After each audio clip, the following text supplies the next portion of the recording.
you don't like the fact that a German entrepreneur, Korean, would be doing business in the United States.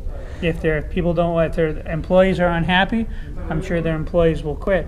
Also, another point that I will do, I'll stop playing the devil's advocate here with globalization, is that what about all the people that wanted to start a business that couldn't because certain things cost too much? Now they may be able to outsource some of those and then start that business in the U.S. It seems that more businesses in the U.S. can take advantage of some of this outsourcing in order to now start some businesses that couldn't be started before. Oh, you can think of lots and lots and lots of examples of that in cases in which there's some product that you need to be able to produce it. You can either buy it overseas or you can try and produce it here. If it's less expensive to buy overseas, why not? Because what you're allowing to do then is that the resources in this country will be employed adding more value, a higher value-added activity. What about the idea that some of the people in these foreign countries that we're outsourcing to, and also outsourcing right now is only about 1.5% of the economy, or is it higher than that? Depends on how you measure it. It's not, what is currently defined as outsourcing is a relatively small portion. Okay. Now what about the people that are saying economy. that these businesses in other countries, or by opening businesses in other countries, were exploiting the workers in these other countries? What about that? Well, we can go look for the evidence and ask if it's true or not. And in fact, the National Bureau of Economic Research recently issued a report from 2 University of Michigan economists that pointed out that multinational firms that do business in relatively low-wage countries pay much higher wages than domestic producers and offer much better working conditions.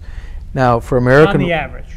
Well, in almost all cases. That's the reason they have to do that in order to attract employees to come and work for them. So people, you can't go to a foreign country and offer them a worse job than they already have. You can't hire anyone. Lower pay, right. Because no one's going to come and work in your factory. You have to offer better wages than they're getting now, better working environment than they're getting now, something that's better. Well, that's going to make them go from the job they currently have or take the case of the call centers employment. in India, for example, which has just been a booming industry, information technology of all sorts. Let's just look at the call centers. People who do those jobs, answering your questions about Microsoft software and so on, and I've used those because I'm not a very computer savvy person, and 2 o'clock in the morning trying to recover from a crash, and I pick up the phone and it's clear the person has an accent from the Indian subcontinent.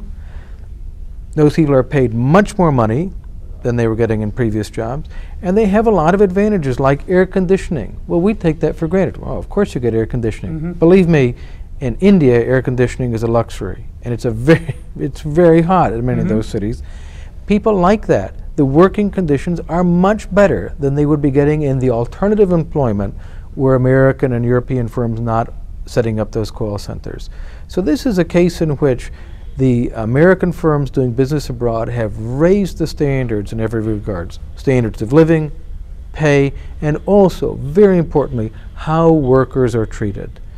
They're treated with much more respect and dignity, and the working conditions are more healthy and more commodious. So hopefully, globalization, despite many critics, hopefully we're elevating ourselves and we're helping to elevate other countries. We hopefully are creating wealth that we can share with other countries and working in cooperation with them, hopefully, to create more wealth in this country. Oh, there's no question. If you are a humanitarian, you really care about people in Africa, for instance, living on just pitiful, tiny incomes, what you should want to do is to go out into the market and look for African products to buy, to integrate them into the market economy. And don't get me wrong, I mean, I'm not saying that if you know of any abuses in any factories overseas by any American companies, that you shouldn't speak up. Oh, I think absolutely. you definitely should. Sure. But you also, I understand there have been situations where there have been people protesting against companies that are using foreign labor, and then those companies in the United States will shut down those factories in other countries, and those people will go back to jobs that are no good. Let's put it this way. In many cases, the options that they face are so much worse, including such things as prostitution, agricultural labor, which is backbreakingly difficult, has very, very high mortality rates. integration into the global economy is the best ticket to health, education, and prosperity for the poor. Look at those areas of the economy, for instance, that are not globalized. I'll give you a simple example. Child labor. Child labor, interestingly enough, has been going down not only as a percentage of the children of the world who are laboring 50% of the time or more. It's been going down as a percentage, but also in absolute numbers. That's quite striking when we consider the increase in world population. The International Labor Organization estimated about 250 million children are engaged in child labor as of their last report. Almost all of those are engaged in completely domestic production. They are not involved in global trade at all. They don't work for multinationals. It's agricultural labor or things like brick making in India, which is very, very hard work. Those bricks are not loaded on ships and sent to Italy. They're not part of international trade. They're purely for domestic consumption.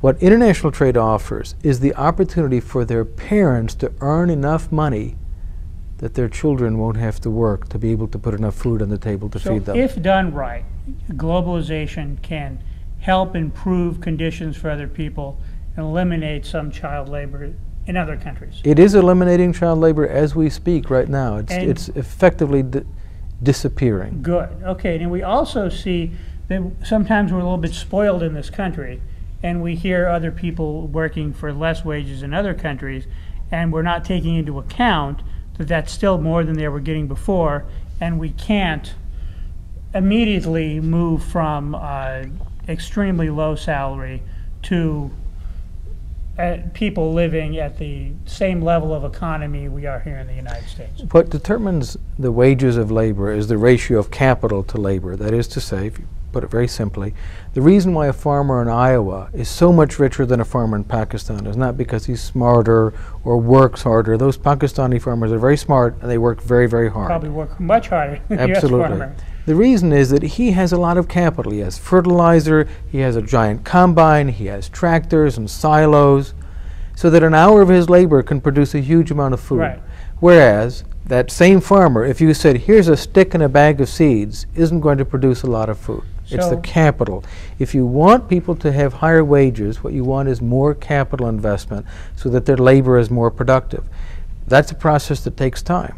Look at South Korea, once one of the poorest countries in the world, poorer than North Korea, ravaged by Japanese colonialism, by World War II, by the Korean War, total devastation. They're now one of the richest countries in the world, and they did it through trade. So there's a process where if you have somebody working by himself, making one thing in 1 hour, if they have a machine helping them do it, they can make 30 of those things, then the wealth that they produce goes up, and hopefully their economic power as well. Thank you so much. Real pleasure. If someone would Thank you. like more information about that, cato.org, cato.org, and Libertarian Party is lp.org, or you can give us a call at 1-800-ELECT-US, and we'll send you out a free packet of information. Thanks for watching, and we'll see you next time.